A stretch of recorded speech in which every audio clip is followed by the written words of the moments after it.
1998 সালের কথা। 16 বছরের নিশা আর তার 13 বছরের ছোট ভাই আমান সেই বছরের গ্রীষ্মের ছুটি নিয়ে খুব উত্তেজিত ছিল, কারণ প্রায় 10 বছর পর তারা তাদের নানা নানির সঙ্গে দেখা করতে যাচ্ছিল। তাদের নানা নানি সিমলার কাছে এক ছোট্ট গ্রামে থাকতেন। সেখানে ছিল একটি পুরনো ফার্ম হাউস, যেখানে প্রায়ই বিদ্যুৎ চলে যেত। কিন্তু নিশা আর আমান ভীষণ খুশি ছিল, কারণ এই প্রথম তারা বাবা মা ছাড়া একা ভ্রমণ করছিল। দীর্ঘ ট্রেন যাত্রার পর তাদের ট্রেন সিমলায় পৌঁছালে। স্টেশনে নেমেই তারা নানা নানিকে দেখতে পেল এবং দৌড়ে গিয়ে জড়িয়ে ধরল। নানা নানি দেখতে ঠিক আগের মতোই ছিলেন, শুধু একটু দুর্বল লাগছিল। সেদিন প্রচণ্ড গরম ছিল, কিন্তু তবুও তারা মোটা শাল জড়িয়েছিলেন। তাদের চোখে ছিল এক অদ্ভুত শূন্যতা। মুখে হাসি থাকলেও সেটা খুবই কৃত্রিম লাগছিল। তবে নিশা আর আমান এসব খেয়াল করেনি। তারা শুধু আনন্দিত ছিল যে এতদিন পর নানা নানির সঙ্গে দেখা হয়েছে। পুরো গাড়ির পথে তারা ট্রেন যাত্রার গল্প করছিল। নানা নানি খুব কম কথা বলছিলেন, শুধু মাথা নাড়ছিলেন আর মাঝে মাঝে রিয়ার ভিউ মিরর দিয়ে তাদের দিকে তাকাচ্ছিলেন। সিমলা থেকে প্রায় 1 ঘন্টার পথ পেরিয়ে তারা বাড়িতে পৌঁছালো। বাড়িটা ছিল বড় একটা পুরনো ফার্ম হাউস। দেয়ালের রং হলদেটে, চারদিকে জঙ্গলের মতো ঘাস। মনে হচ্ছিল বহুদিন কেউ বাড়িটার যত্ন নেয়নি। আশেপাশে আর কোনো বাড়ি ছিল না। তখন রাত হয়ে গিয়েছিল, তাই চারদিক আরও ভয়ঙ্কর লাগছিল। বাড়ির বারান্দায় একটা পুরনো রকিং চেয়ার ছিল, যেটা বাতাস ছাড়াই আস্তে আস্তে দুলছিল। দুজনেই হেসে উঠল। বাড়ির ভেতরে সব কিছুই খুব পুরনো ছিল। ব্ল্যাক অ্যান্ড হোয়াইট ছবি, কাঠের আসবাব আর এক অদ্ভুত গন্ধ, যেন কিছু পচে যাচ্ছে। নিশা আর আমান মুখ বাঁকাতেই নানি হেসে বললেন, ওটা গোবরের গন্ধ, ক্ষেত থেকে আসছে। এই বলে নানি রান্নাঘরে চলে গেলেন। নানা তাদের ঘর দেখিয়ে দিয়ে বললেন খাওয়ার জন্য নিচে আসতে। তাদের ঘরটা বেশ বড় ছিল, কিন্তু জানলা দিয়ে শুধু অন্ধকার আর লম্বা ঘাস দেখা যাচ্ছিল। কিছুক্ষণ পর নানি ডেকে পাঠালেন রাতের খাবারের জন্য। সবাই টেবিলে বসল। নানা নানি টেবিলে তাদের সঙ্গে বসলেও নিজেরা কিছু খেলেন না, শুধু বারবার বলছিলেন, তোমরা এসেছো, আমরা খুব খুশি। প্রথমে বিষয়টা একটু অদ্ভুত লাগলেও নিশা আর আমান ভাবল, হয়তো অনেক দিন পর তাদের দেখে তারা আবেগপ্রবণ হয়ে পড়েছেন। খাওয়া শেষে 2 ভাই বোন ঘরে চলে গেল। কিছুক্ষণ পর নানা ঘরে এসে শুভরাত্রি জানিয়ে লাইট বন্ধ করলেন। বের হওয়ার আগে তিনি বললেন, রাতে এখানে অনেক জন্তুর আওয়াজ শোনা যায়, ভয় পেও না, আর কোনোভাবেই ঘরের বাইরে বের হবে না। এই বলে তিনি চলে গেলেন। পরের 2 দিন সব কিছু মোটামুটি স্বাভাবিক ছিল। প্রতিদিন নানা নানি তাদের ঘুম থেকে তুলতেন। নিশা বেশিরভাগ সময় জানলার পাশে বসে ছবি আঁকত। জানলা দিয়ে শুধু গাছ দেখা যেত, সব গাছই যেন একরকম। আমান বাড়ির আশেপাশে ঘুরে বেড়াতো বা পিছনের পুরনো দোলনায় বসে ওয়াকম্যান দিয়ে গান শুনত। প্রতিদিন দুপুরে নানা নানি বলতেন তারা খেতে কাজ করতে যাচ্ছেন, তারপর রাত করে ফিরতেন। বাড়িতে একটা ল্যান্ডলাইন ফোন ছিল, কিন্তু সেটা নষ্ট ছিল, তাই তারা বাবা মায়ের সঙ্গেও যোগাযোগ করতে পারছিল না। তবে কিছু কিছু বিষয় খুব অদ্ভুত লাগছিল, যেমন নানা নানি কখনোই তাদের সঙ্গে খেতেন না। প্রতিবার কোনো না কোনো অজুহাতে শুধু টেবিলে বসে থাকতেন। একদিন আমান দেখল রান্নাঘরের ফ্রিজ খোলা, ভিতরে শুধু একটা পাতিল, তাতে লাল রঙের ঘন তরল। সে জিজ্ঞেস করতেই নানি শুধু বললেন, এটা পুরনো পারিবারিক রেসিপি। তারপর অদ্ভুতভাবে জোরে জোরে হাসতে লাগলেন। প্রায়ই নানি হঠাৎ করে জোরে হাসতে শুরু করতেন, আর নানা ঘন্টার পর ঘন্টা এক জায়গায় বসে শূন্যে তাকিয়ে থাকতেন। 2 ভাই বোন ভাবল, হয়তো বার্ধক্যের কারণেই এমন আচরণ। সেদিন রাতে হঠাৎ নভ্য এক শব্দে নিশার ঘুম ভাঙল। শব্দটা দরজার বাইরে থেকে এসেছিল। তারপর দরজার নিচ দিয়ে একটা বড় ছায়া চলে গেল। নানার সতর্কবার্তা ভুলে নিশা আস্তে করে দরজার কাছে গেল এবং ধীরে ধীরে দরজা খুলল। অদ্ভুত গন্ধটা এবার আরও তীব্র ছিল। সামনে অন্ধকার, কিন্তু কারো ঘষ্টে হাঁটার শব্দ শোনা যাচ্ছিল। ওটা কোনো পশু মনে হচ্ছিল না, মনে হচ্ছিল অন্য কিছু। নিশা একটু এগোতেই হঠাৎ কেউ তার কাঁধে হাত রাখল। সে চিৎকার করে উঠল, পিছনে তাকিয়ে দেখল তার নানি দাঁড়িয়ে আছেন। মুখে সেই একই কৃত্রিম হাসি, আর মুখটা অস্বাভাবিক রকম সাদা। নানি শুধু বললেন, ঘুমাতে যাও। ভয়ে কাঁপতে কাঁপতে নিশা ঘরে ফিরে এলো, কিন্তু সারা রাত আর ঘুমাতে পারল না। পরদিন সকালে নানা নানি যেন একদম স্বাভাবিক ছিলেন। তারা বললেন, নাস্তা রান্নাঘরে আছে, আমরা খেতে যাচ্ছি। মেইন ডোর বন্ধ হওয়ার শব্দ শুনে নিশা একটু স্বস্তি পেল। সেদিন দুপুরে আমান বাইরে দোলনায় বসে হোমওয়ার্ক করছিল।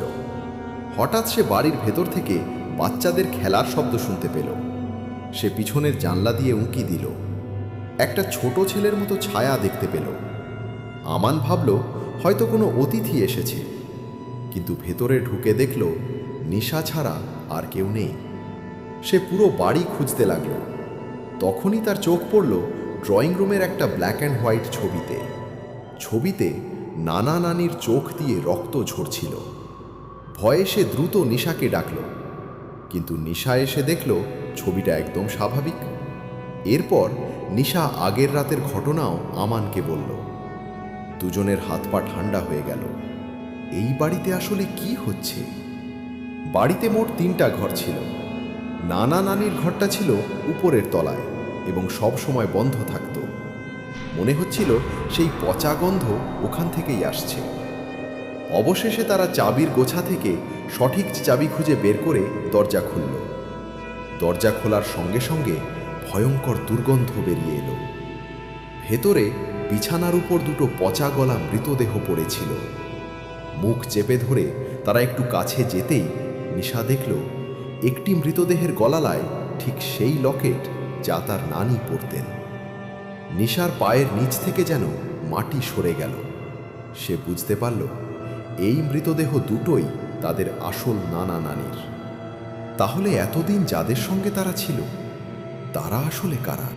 আমন আর নিশা কিছু বুঝে ওঠার আগেই সেই ঘরে বাচ্চাদের কান্নার আওয়াজ প্রতিধ্বনিত হতে লাগলো। দুজনে ঘরের চারপাশ হাতড়াতে লাগলো।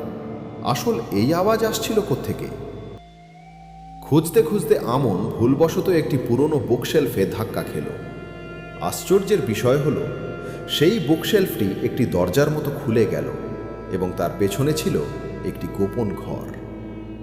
দুজনের কারোরই সাহস হচ্ছিল না ভেতরে উঁকি দেওয়ার, কিন্তু তখনই সেই গোপন ঘর থেকে কিছু বাচ্চা তাদের নাম ধরে ডাকল। ভয়ে কুঁকড়ে গিয়ে বাচ্চা দুটো ধীরে ধীরে ঘরের ভেতরে ঢুকল। ভেতরে এতটাই অন্ধকার ছিল যে কিছুই দেখা যাচ্ছিল না।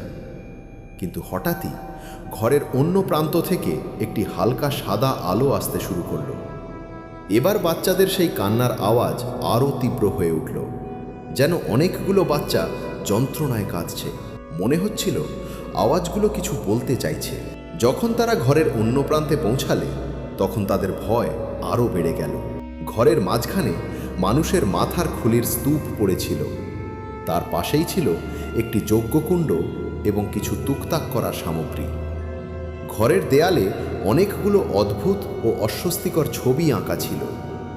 ছবিগুলো কোনো অদ্ভুত জানোয়ারের মতো দেখতে, যার লম্বা লম্বা ধারা ধারালো নখ আর দাঁত। ঘরটা দেখে পরিষ্কার বোঝা যাচ্ছিল যে সেখানে কালো জাদু করা হচ্ছিল।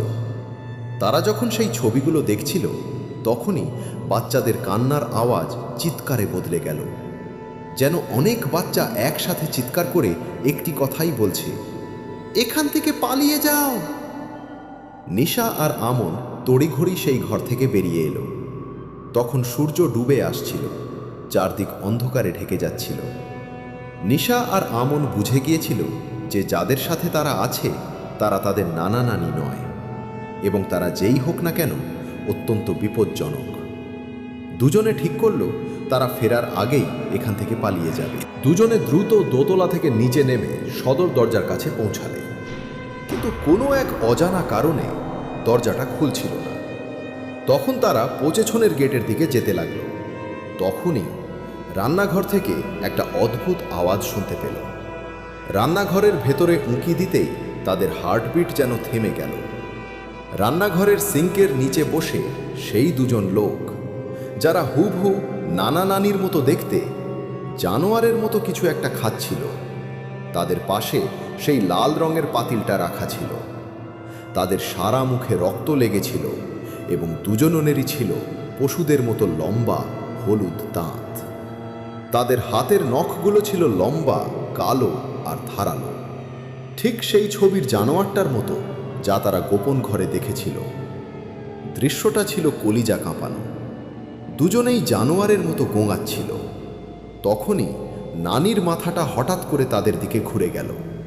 তার চোখগুলো ছিল সাদাটে, ঠিক যেন দুটো গভীর কালো গর্ত। সে এক হিংস্র পশুর মতো গর্জন করে উঠল। এটা দেখে আমন আর নিশা প্রাণ ভয়ে সেখান থেকে দৌড়ে পেছনের দরজা দিয়ে বেরিয়ে গেল। বাইরে উঠানের দোলনাটা সজোরে দুলছিল এবং বাতাসে ছিল রক্তের এক অদ্ভুত গন্ধ। তারা পেছন ফিরে তাকালো না, কিন্তু তারা জানত সেই নরপিশাচগুলো তাদের পিছু নিয়েছে। পেছন থেকে তাদের হামাগুড়ি দিয়ে আসার শব্দ এবং গোঙানি শোনা যাচ্ছিল, যা ধীরে ধীরে কাছে আসছিল। বাচ্চা দুটো তখন চরম আতঙ্কে। তারা জানত না কোথায় যাচ্ছে, শুধু জানত যে অনেক দূরে পালিয়ে যেতে হবে। দৌড়াতে দৌড়াতে তারা একটি মন্দিরের সামনে পৌঁছালে এবং কিছু না ভেবেই ভেতরে ঢুকে পড়ল। ভেতরে ঢুকেই দুই ভাই বোন একে অপরকে জড়িয়ে ধরে কাঁদতে লাগলো। মন্দিরের কোণে এক বৃদ্ধ লোক বসেছিলেন। বাচ্চাদের এভাবে আতঙ্কিত দেখে তিনি তাদের কাছে এসে জিজ্ঞেস করলেন যে এত রাতে এই জঙ্গলের মাঝখানে তারা কি করছে। তখনই বাইরে থেকে হিংস্র পশুর গর্জন শোনা গেল। সেই বৃদ্ধ লোকটি বিন্দুমাত্র ভয় না পেয়ে মন্দিরের ভারী দরজাগুলো বন্ধ করে দিলেন এবং বাচ্চাদের ভেতরের একটি ঘরে নিয়ে গেলেন। তিনি ল্যান্ডলাইন থেকে একটি ফোন করলেন এবং তারপর বাচ্চাদের কাছে ফিরে এলেন। সেই বৃদ্ধ লোক তাদের জানালেন যে এখন তারা নিরাপদ। তিনি জানতে চাইলেন কিভাবে তারা সেই জানোয়ারগুলোর কবলে পড়ল। নিশার মুখ দিয়ে কোনো কথা সরছিল না, তাই আমন কাঁদতে কাঁদতে তাকে সব কথা খুলে বলল। সেই লোক সব কথা শুনে খুব গম্ভীর হয়ে জানালেন যে ওই দুজন আসলে সুমিত্রা আর সুশীল। অনেক বছর আগে সুমিত্রা আর সুশীল পাশের একটি গ্রামে থাকত। তারা সব সময় সন্তান চাইত, কিন্তু অনেক চেষ্টার পরেও সুমিত্রার কোনো বাচ্চা হয়নি। যখন ডাক্তাররা তাদের সাহায্য করতে পারেনি, তখন তারা কালো জাদুর আশ্রয় নেয়। শেষবার তাদের এই জঙ্গলেই এক অদ্ভুত তুকতাক করতে দেখা গিয়েছিল। তারপর তারা গায়েব হয়ে যায়। অনেক বছর পর তারা ফিরে আসে, কিন্তু এই ভয়াবহ রূপে। তারা না ছিল মানুষ, না জানোয়ার, না মৃত, না জীবিত। তবে এখন তাদের যে কোনো মানুষের রূপ ধারণ করার শক্তি ছিল। তারা বাচ্চাদের খুব পছন্দ করত, তাই তারা প্রথমে মানুষকে মেরে তাদের রূপ নিয়ে বাচ্চাদের সাথে থাকত। আর যখন বাচ্চারা কিছু সন্দেহ করত বা পালানোর চেষ্টা করত, তখন তারা বাচ্চাদের মেরে তাদের খুলি নিজেদের কাছে জমিয়ে রাখত। আমন আর নিশা বুঝতে পারল যে খুলিগুলো তারা দেখেছিল সেগুলো সব ওই মৃত বাচ্চাদের। ভয়ের চোটে তাদের চোখের জল থামছিল না। তখনই তাদের নজর গেল বৃদ্ধ লোকটির পেছনের জানালার দিকে। বাইরে সেই কালো কুৎসিত জানোয়ার দুটো দাঁড়িয়েছিল। তাদের দাঁতগুলো ঝকঝক করছিল এবং তারা লম্বা নখ দিয়ে জানালার কাঁচ আঁচড়াচ্ছিল। দুজনের মুখ রক্তে মাখা ছিল এবং তারা রাগে গোঙাচ্ছিল। বৃদ্ধ লোকটি বাচ্চাদের শান্ত করে বললেন যে তিনি এই মন্দিরের পুরোহিত এবং এই মন্দির মন্ত্র দিয়ে সুরক্ষিত, তাই ওই জানোয়ারগুলো ভেতরে আসতে পারবে না। তিনি বললেন যে তিনি পুলিশে খবর দিয়েছেন এবং পুলিশ এখনই চলে আসবে। যখন পুলিশ এলো, ততক্ষণে সেই গর্জন বন্ধ হয়ে গিয়েছিল। জানোয়ার দুটো জঙ্গলের দিকে পালিয়ে গিয়েছিল। নিশা আর আমনকে নিয়ে পুলিশ তাদের নানা নানির বাড়িতে গেল এবং সেখানে সমস্ত মৃতদেহ আর কঙ্কাল উদ্ধার করল। সঙ্গে সঙ্গে নিশা আর আমনকে হাসপাতালে পাঠানো হলো এবং তাদের বাবা মাকে খবর দেওয়া হলো। ডাক্তারদের মতে তাদের শরীরে কোনো চোট লাগেনি, কিন্তু এই ঘটনার মানসিক ধাক্কায় নিশা আর আমন প্রচণ্ড আতঙ্কিত হয়ে আছে। সেই রাতে নিশা আর আমন্ত ওই পিশাচগুলোর হাত থেকে অল্পের জন্য বেঁচে ফিরল,